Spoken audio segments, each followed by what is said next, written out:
కాబట్టి దేన్ని ఎప్పుడు చెప్పాలో అప్పుడే చెప్పాలి. కాబట్టి నేను దాన్ని కొంచెం కాన్ఫిడెన్షియల్గా నెక్స్ట్ మీటింగ్ వరకు ఉంచుతున్నాను. వాటర్ని ఇంటి నుంచి బూత్కి తీసుకెళ్ళే ప్రక్రియ ఏదైతే ఉంటుందో చాలా ప్రాబ్లమ్ ఉంది. ఎలా తీసుకెళ్ళి సిల్వర్ ఎలా ఉంటుంది, దాంట్లో ప్రెస్ చేయాల్సి వస్తుంది అన్నమాట. ఖచ్చితంగా చెప్పాల్సి వస్తుంది.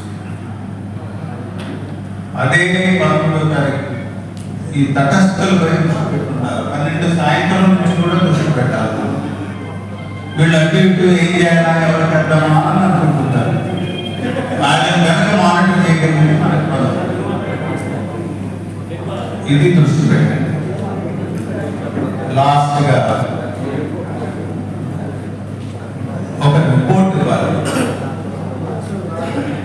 ఏమని ఇవ్వాలి? ఎన్ని పోలయ్యాయి మీ లెక్క ప్రకారం? మీరు క్లోజ్గా మానిటర్ చేస్తున్నారు కదా, క్లోజ్గా వాచ్ చేస్తున్నారు కదా, ఎన్ని ఓట్లు పోలయ్యాయి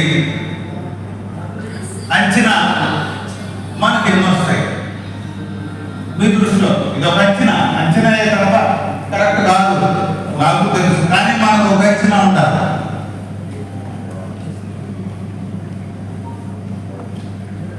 తర్వాత సంబంధిత గ్రామ శాఖ మంత్రి శాఖ అధ్యక్షులకు నివేదిక ఇవ్వాలి. ఒక నివేదిక ఇవ్వాలి. ఏమిటి? 2 అంకెలే. ఎందుకోలే మనకి అంత రావచ్చు. దీని మీద బేస్ చేసుకుని మనకి ఎంత రావచ్చు అనే ఒక అంచనాకి రావచ్చు. అంటే ఇంకా ఇలా